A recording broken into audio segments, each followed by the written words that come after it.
Innovation Unplugged from the Alabama Community College System's Innovation Center takes you inside Alabama's workforce development.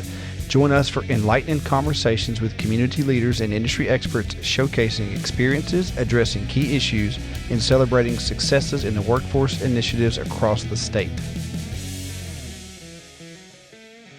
Okay, well, welcome everyone to another edition of Innovation Unplugged. We are here with Robert Lee from Wallace Community College Selma, and I always mess those up sometimes. Wallace Day. There's so many different ones, but I think I got it right. Wallace Community College Selma. You got it. Director of Workforce Development. So welcome, Robert, and you go by Rob. Go by Rob. I so, respond to both. But my friends call me Rob. Yes. Well, we're excited to have you today. Thanks for joining us. And we're excited to hear a little bit more about what else is happening at Wallace Selma and things that are going on in workforce development. But first, let us get to know you a little bit better. Sure. So maybe tell us a little bit about your background and how you got into workforce development at Wallace Community College in Selma. Wow. So that's really a loaded question. But, Go for it. We love loaded questions. This is, Innovation Unplugged. Yeah. So feel free to load away. That sounds good. So first and foremost, I'm a native of Alabama. So I'm an Alabamian, a true Alabamian. Yeah. My home is Mobile. So I'm down there quite often checking on my family and so forth. I started undergrad at Alabama A&M. Okay. Transferred to Sanford, where I earned 2 degrees. But I tell a lot of people all the time that I'm a Bulldog twice. Oh, gosh. I didn't even think about that. And A&M just played Auburn last week? We don't want to talk about that. Before that, hey, look, it may be the only game this season we went. But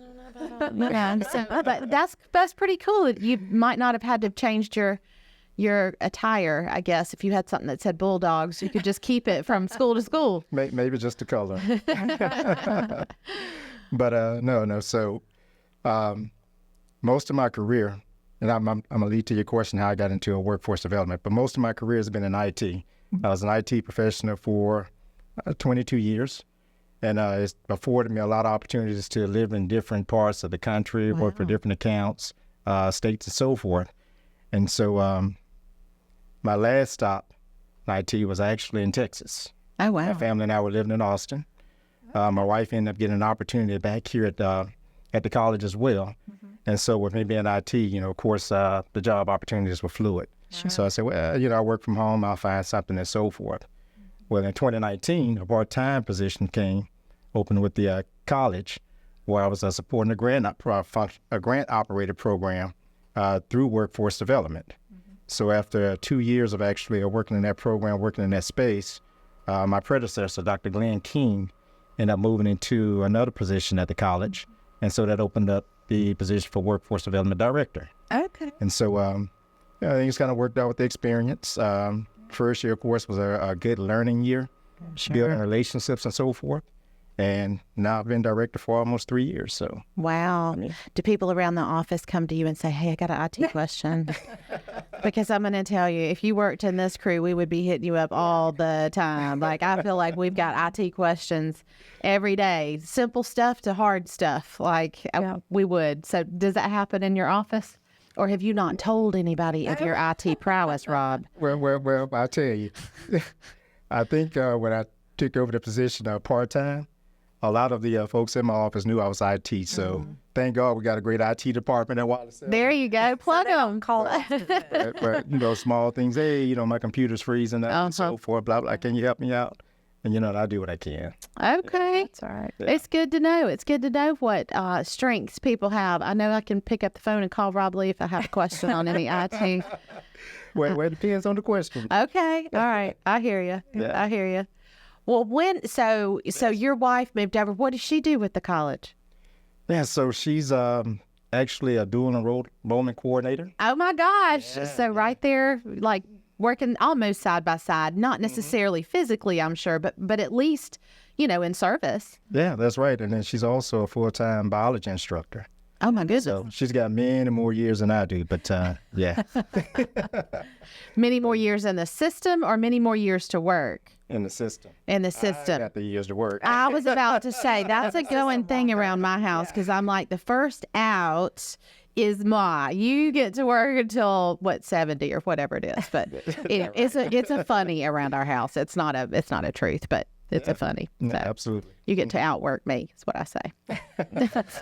Which probably I should be. So Yeah, I think so. You know, be a good provider, work longer, work harder. That's Anyway, I digress. So tell us a little bit about, like, once you got there, what were your challenges? Because every workforce director has different challenges, right? And has different opportunities in their community. So one, what were your biggest challenges when you first got there, and what'd you do about them?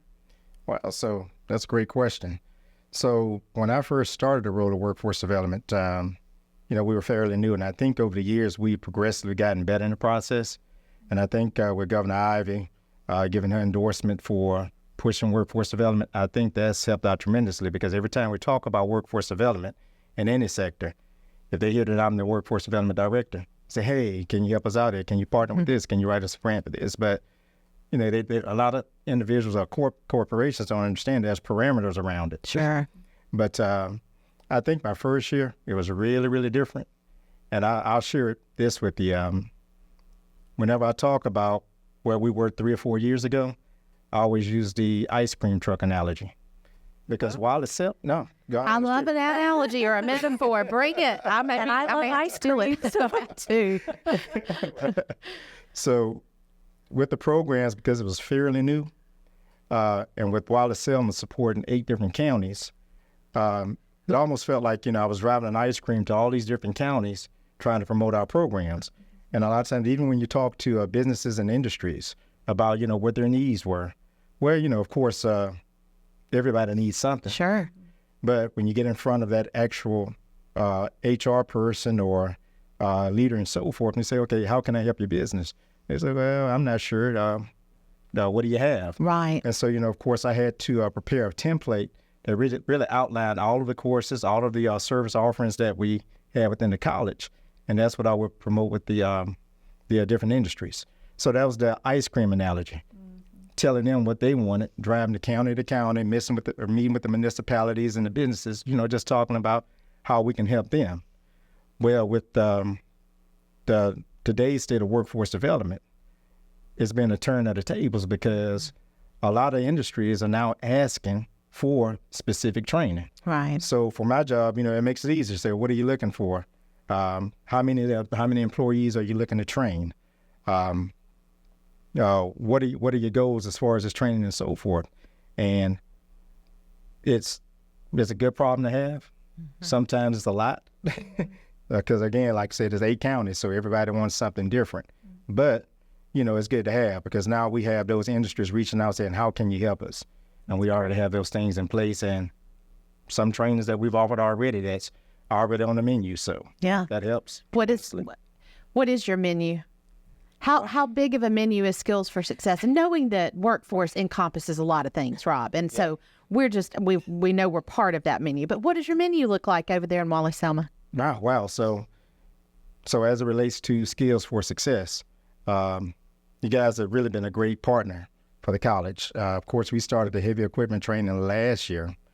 We rolled out the first training at Wallace Selma, and then we rolled out a second training in Demopolis. And so from that point, it's actually grown. And of course, we've done a lot of great things in Sumter County. They really keep us busy out there and so forth. But now, because we've been able to move a lot of our service offerings into the high school sectors, it's really changed the dynamics. Because now we're working with the local high schools to roll out heavy equipment, the food and beverage offering that you guys have. Mm-hmm. We just hired on a fiber optics instructor, so hopefully we'll be rolling that out fairly soon. And so, Skills for Success, it's been a great avenue for us. Love it. Yeah. We love hearing, and I know, it's hard sometimes to think of things on the spot, so maybe it's just your most recent, but we really kind of feed off of those success stories. And I know you've got a passion for serving people, because that's kind of the nature of what we do. And really, you could be in any role and have a passion for serving people and find a way to serve people, regardless of what job you're in. That's correct. What's maybe a story or two, and we'll just say maybe recent or not, Sure. that kind of jumps out at you that says, this is why I wake up in the morning. This is what fuels my fire, is when I see things like this, or when I can help somebody like this, or we all have those stories and we love hearing them. So tell us yours. Yeah, so that's a great question, Brandi. And there's so many stories I can share as it relates to that, but I think when I respond to a question like that, it really comes down to the environment that I worked in when I was in corporate, opposed to being in education now. Really with this position of workforce, we're really here for the community. And so when I took over the role as director, my president, Dr. James Mitchell, one thing that he commissioned me to do was be a pillar for the community. He said, Wallace can be a standalone college, and, we can offer degrees every year and so forth. But when you come to the city, outside of the Edmund Pettus Bridge and the college itself, those are the two main things that people see. So when they're driving by the college, if we have opportunities outside of the instructional classes that we offer, then, we need to be that support for the community. And that's always been my goal. On the corporate side, getting back to your question, on the corporate side, it's pretty straightforward. Whatever corporation you work for, if they partner with another corporation, then that's your contract. The only thing you have to, really, fill the gaps in. But there's things like diversity issues, making sure that you're satisfying whatever business you're contracted with and so forth, and you're fulfilling their needs. On the educational side, when you're dealing with the lives of individuals, people are just looking for an opportunity. It's a different dynamic. Because when you have a kid, let's say, coming out of high school who has no idea of where they want to go, what they want to do, and so forth, and then they have an opportunity to come to our department, and we're able to give them something sustainable, a credential in hand, and some type of training to lead them to a career, then that's the reward itself. And so you see different students coming from a space where they're trying to figure out life until when they get this credential, all of a sudden they're working, they're making money, talking about possibly building a house, driving the new cars that, whatever their priorities are. Sure. But, it's like, game changer, it's life change. Yeah. So there's a lot of stories that I can share where I've had those situations to, celebrate with those students, but that's the reward of the job. Absolutely. Yeah. And we talk about just generational changes, you never know. And you encounter those folks every day, I'm sure. That's right. Yeah. I'm sure. For sure. So what's one of those success stories you want to share today? And you don't have to name names of individuals, but just what sticks out in your mind when you think, wow, that was a great day. And I love to see that individual be so successful, and maybe it was a generational change or something that happened as well. So something stand out to you that you want to share? Yeah.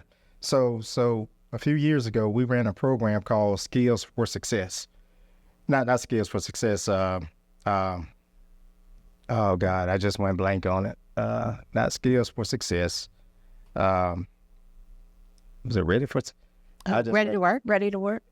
No. Ready to Work was the program that replaced ACE. Yes, Yep. that's right. We packaged Ready to Work. It'll come to me in a second. Yeah. We packaged Ready to Work, and then we stacked some other credentials like the technical training, the MSSC certification in manufacturing, and we created like a super credential. So whatever student came out of that program, not only did they have the ACE credentials, where they learned the professional development, the resume writing skills, and so forth, they also had a credential that was recognized by industry that they could take to an employer and say, hey, I'm certified to do this, almost like an OSHA 10, where they can take it in hand and say, I'm qualified to do this, and I've had this specific training. Right. And then on top of that, they had the technical skills to align with those training as well. Sure, I can't think about what that program was. That's all right. But I remember, and there's just you don't know until you put it out there. But we had some financial advisors from Regions Bank to do like a lecture seminar session for one of our classes. And so I think we had about 9 guys in the training. We had our auditorium on campus opened up and so forth. And so, really, when we rolled it out, I thought it was going to be more so, like PowerPoint driven. Go through the PowerPoint slides. Brandy's favorite thing to hear. I was just waiting for your reaction. I didn't get it yet. Yeah, of course, they post a few questions towards the end. But when they were going through the slides and they started talking about financial management, 401ks and things of that sort, it was really great information for anyone who's not just outside the workforce, but just for life management. But when they really started talking about that stuff, the students really got engaged. And so one of the guys interjected, he said, hey, tell me more about building my credit. How can I do this? Because I would like to get a house one day. And then, of course, when there's one guy asked the one question, then the rest of the class kind of honed in. And then that's when the questions started flowing. So it enlightened me at the moment. It's something that I knew in hindsight. Sure. But it really gave me a big picture awareness that, hey, because these students really need to understand this. And most of the time they're not asking questions because it hasn't been presented to them and so forth. Right. And so this is something that, we probably need to do more of. So. That's good. Yeah. Absolutely. Well, now you've got a huge, you just said 8 county service area. Yes. Over there, and you've got a lot of support, I know, at your college and your president. So what do you see as the next steps for, and I know we kind of always ask this at the end, but I'm so curious because you're so passionate and I can tell you're kind of forward-thinking kind of guy. What are those things that you and or Wallace Selma are looking at to do next? And we know it's not always going to be skills for success for you, but we hope that it's a lot of what you do. So what are those things that are next for your workforce and you're looking at and making plans and mapping things out? Well, I'll tell you, because our workforce development department, we dabble into so many different sectors of the workforce. Yeah. How could I forget this? Even with the pilot program that we just completed through Skills for Success, a community health worker. Yes. A lot of our trainings aren't segmented to one particular industry. Right. We're in the healthcare industry. We're in a CDL where we do a grant every year for women in trucking, short-term welding, aviation. We're getting ready to start some short-term aviation training and so forth. And so there's a lot of things out there, and we have a big menu. But I think what I would like to see is for our workforce development department to really become a communication or incubator for jobs in that area. I want us to be more so like a workforce center, not replacing the career centers, because we understand that a lot of those monies are managed in triage through those sectors. But when students come on our campus, I want them to be able to come into our workforce development department, see job boards, data boards on the walls, say, hey, this is a great job. I think I might want to do this. And if they don't have the skills, help them get there. So it'll be almost like a one-stop shop. Hub. Bridge that gap. Such a hub. Yeah. That's awesome. That's beautiful. Yeah. And then and the great thing about it, through Skills for Success, to the Innovation Center's credit, you guys have really, allowed us to launch that type of platform. Because when you think about 8 different counties, the entire Black Belt, we got 2 campuses, one in Selma and one in Demopolis. Well, when you start talking about the Hill counties and the Green counties and the Sumters, where you got counties that are almost at the border of Tuscaloosa and the borderline of Alabama, Mississippi. So how do you get to campus? Well, the Innovation Center through Skills for Success has made that possible for us, because now we can take that training to those communities.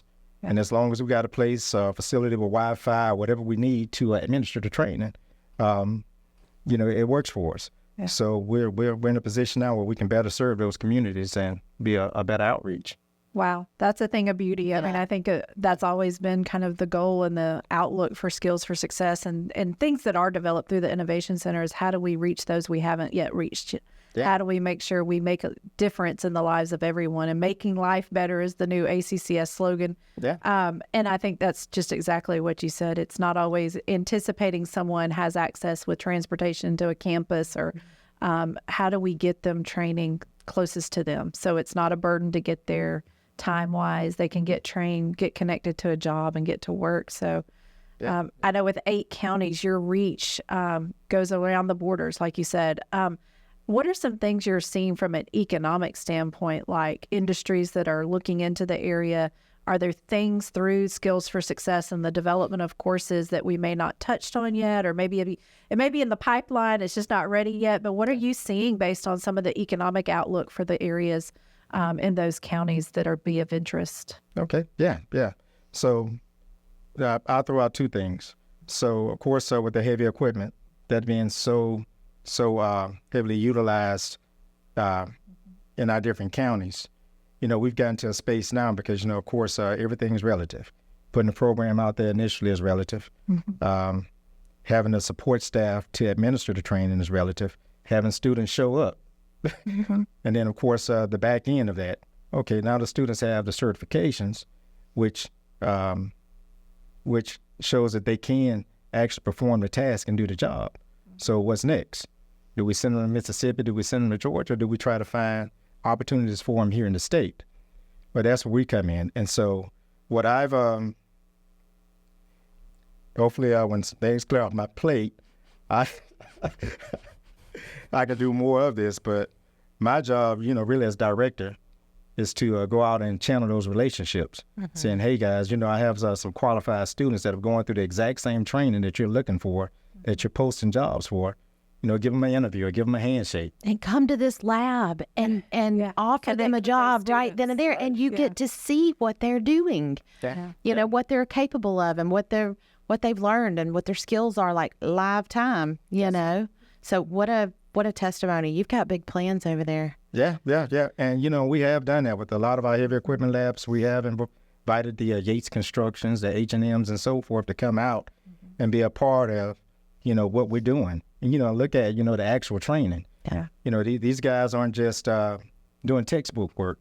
Yeah. They're actually out here identifying pieces of the equipment, operating the equipment, and showing that they have the skill level to be a good employee. Yeah. So, love it. Yeah. Love it. What can we do? What's next for us to support you? So we kind of know what your vision is. And we just worked together on Community Health Worker. That was great. Yeah. What's the next steps between Innovation Center and Wallace Selma? How can we help you to help your communities? Well, the great thing about it, and I think the starting point is really where you guys are now. Putting the programs out there and making them available for the students. Because, a lot of times when you think about building a class, when the average person drives by a community college, you can post information on a data board that says open enrollment, free scholarships. But for some individuals, that's kind of intimidating. Free scholarships. And, they just automatically assume I'm not going to qualify for that.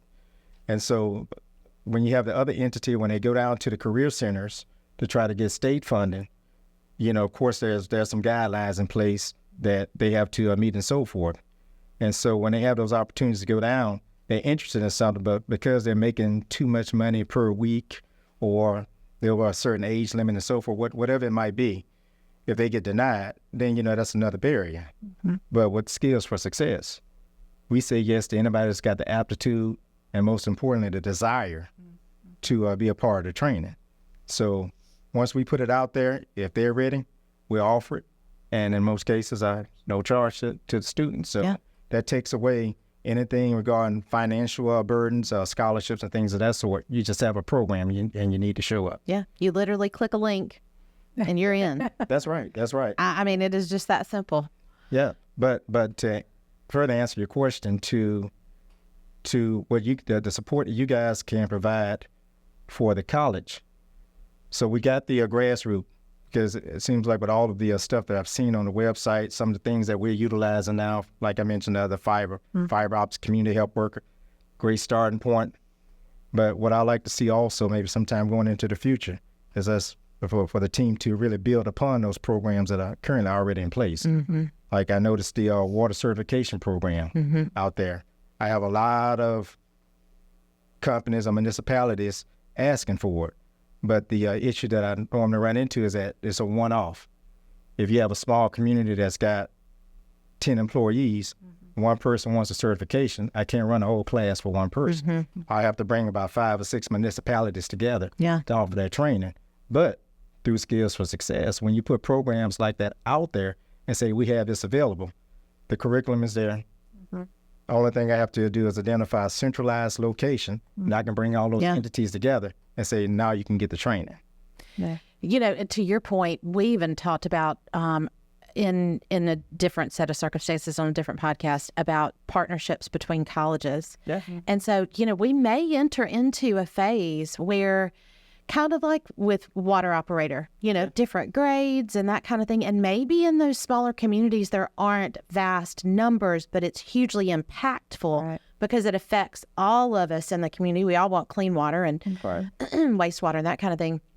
That we may be looking at a certain set of scenarios with other courses too, where it's like, hey, sister college, let's go in together. I got 5 people, you got 5 people.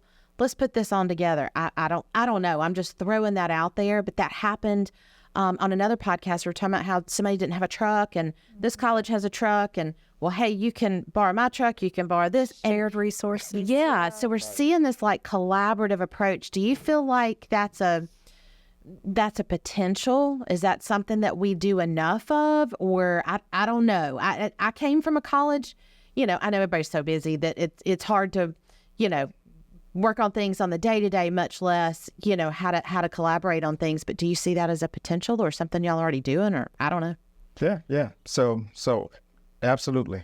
You know, with the way that the community colleges spread amongst the state, you know, everybody knows the line in the sand, per se. Yeah. Where your territory ends and where it starts and so forth. We've done some collaborations with Trentham State because they're pretty much almost in our backyard. So things that we can support at Wallace Selma, we've reached out to them for a joint partnership to say, hey, how can you guys help us out? So I think with the colleges that are in close proximity, there is some relationship. We try to exercise that practice whenever we have opportunities. But, well, with the Innovation Center, I think you guys are really, you know, a great way to bridge that gap because you're working with all of the community colleges.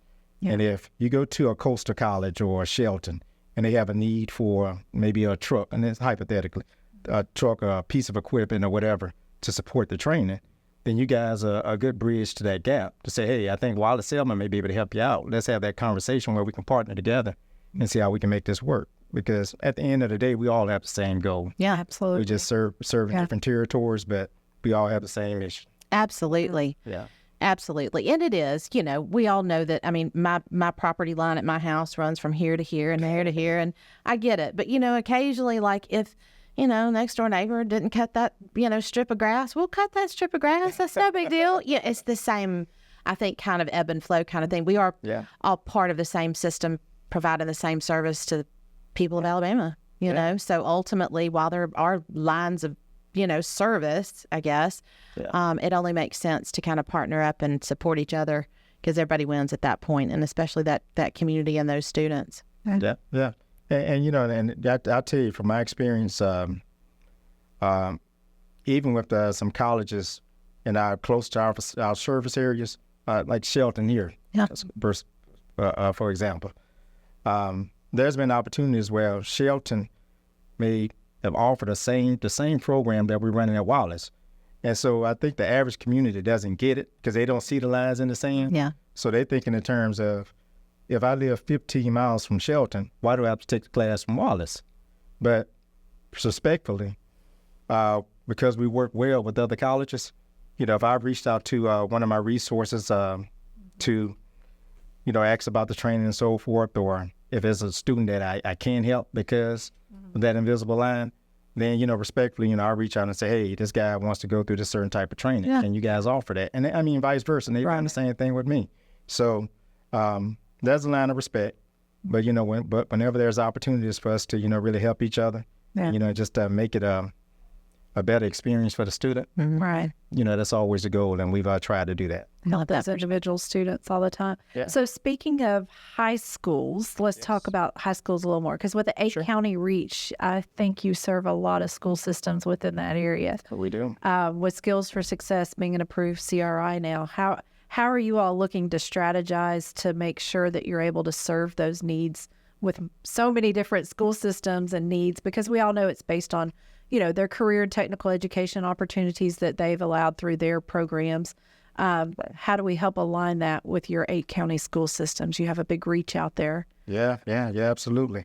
And in the past, I know I used the example of driving an ice cream truck. I was an ice cream truck driver, but I'm starting.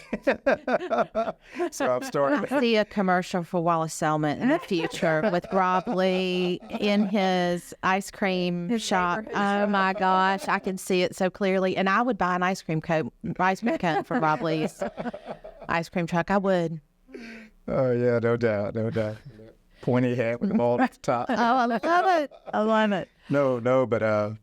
No, before. So with the dynamics now and with that is a large outreach. Yeah. And so moving from the ice cream truck of actually driving to those communities looking for opportunities and trying to offer opportunities, because through Skills for Success, a lot of this stuff has, really taken off. And we have the high school leaders and administrators asking for it. Yeah. No is not a response. So we've had to do something. So what we've started doing in the high school sector, and I think we actually have 2 classes that we're starting in Marengo County within the upcoming weeks for food and beverage and another heavy equipment class. That's awesome. We've worked with the administrators to really bring them on board, saying, hey, we know we can't be everywhere at once, but would you be interested in teaching a course like this if you have the credentials? And so, a lot of them said, yeah, absolutely. When can I do it? Well, what does the schedule look like? So, once we work out those details, we've started contracting out a lot of that work to individuals within those communities. That's great. To, really help out with the training. So that the only thing we simply need to do is make sure that the supplies out there, right, set up a shipping account, and everything, send it out there, make sure they have everything they need prior to, and then they're ready to go. Now, one thing that we do require is that any instructor that goes through a program, we like for you to sit through a lab so you have an understanding of the cadence, what the expectations are, and, really have an idea of how to frame your lab. Yeah. As you run it individually. But instead of driving an ice cream truck, I'm setting up ice cream stands. Absolutely. In all of the communities now. So. But I'm going to go one step further and say, of all those ice cream trucks that you have the same menu at every place. So you have standardized this new ice cream truck across all these things, which in essence is what these courses do. That's right. Is it looks the same way at Wallace Selma as it does in Gadsden, or as it does in Mobile, or as it does over in Opelika. Like it's the same lab, it's the same course, and it's this standardization statewide, so that employers, as they continue to hire Skills for Success completers, students, college completers, that it's a trustworthy kind of thing, because they know, hey, they didn't learn it one way over here and a different way over there. So your ice cream truck has standardized across the state. That's absolutely correct. Might have to use that one again, Rob. I like this ice cream truck philosophy. Yeah, no doubt. I see a commercial coming. Absolutely. Or at least a social media post. Yeah. That's Rob Lee's ice cream truck of workforce. Something like that. That may be the title. Who knows? I approve that message. You're going to move from the BK, have it your way to the ice cream. Yes. One absolutely. scoop, 2 scoop, 3 scoop, stack of those credentials. Ooh, that's good too. That's really good. Yeah, you can choose your flavor, any flavor. Yeah. Love it. But, and I tell you, the good thing about it, even with the ice cream stands now, of course, that's power in numbers. Yeah. And so with all of the things that we've been doing through Skills for Success, we had a lot of visibility. I normally send out a newsletter quarterly through the college to kind of highlight, some things that we're doing, so the rest of the campus and folks in the community, they can see, exactly what we have going on at the college. Yeah. Because, the thing about it, we're so busy doing a lot. Mm-hmm. Sometimes you can be doing so much that it appears that you're not doing anything. Mm-hmm. But we do a lot, and, we're covering a lot of territory. So with that, going to the numbers, because we've been able to produce so many individuals coming out of those certification programs, our administrators and leaders are starting to see a need to expand our resources in different counties.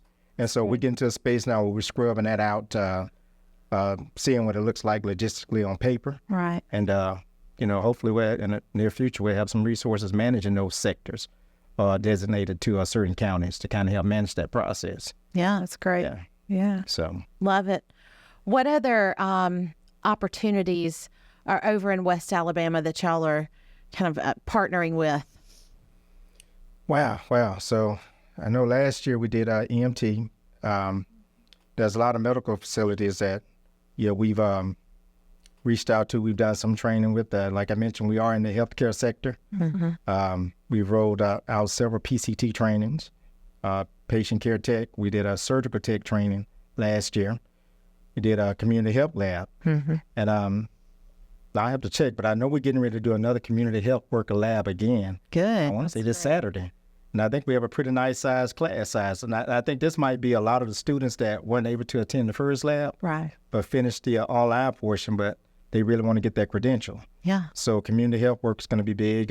We work with some facilities in the area to look at CNA training. So, it's been huge. It seems like a lot of our programs kind of run in pockets.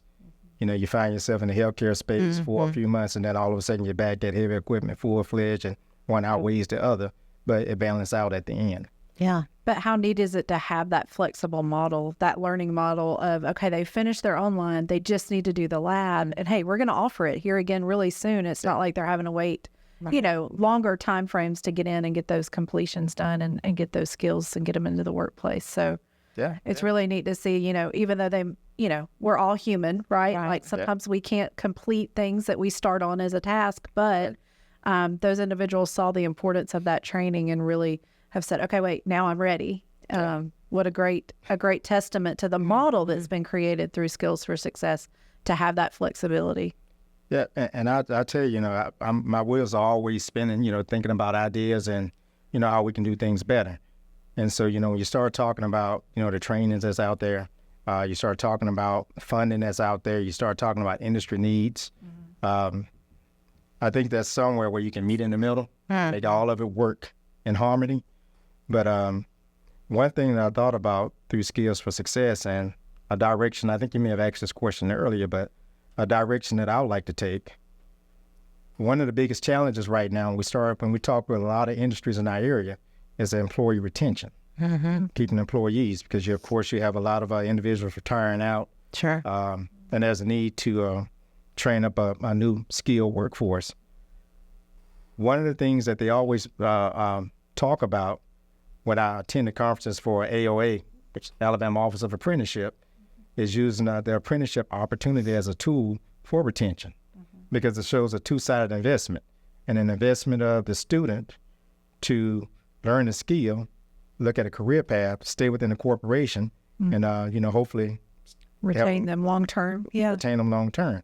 And then, of course, on the employer side, investing in an employee through an apprenticeship opportunity to show that, hey, we like the skill sets and we want to help you get wherever you want to get and so forth.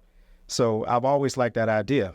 But circling back to Skills for Success, one thing that I would love to see is that if we have those students who really take an interest and gravitate to the trainings that we're offering and so forth, use those guys as a recruitment pool for apprenticeship opportunities.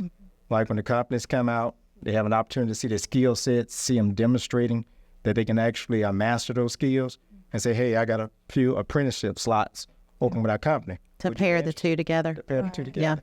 Yeah. Let one feed into the other. So, that's another direction I like to see as well. One footprint we haven't even talked about is y'all's passion and ability, and you're doing it to serve veterans in West Alabama. Yeah. I don't know how we left that out, but can you speak a little bit to that about how serving veterans over in that part of the state is just a hallmark of what Wallace Selma is all about and what y'all are doing? Yeah. So, of course, with the programs, that's one of those special populations that we support as well. And so we understand that, veterans that are retiring out, some might be disabled and so forth.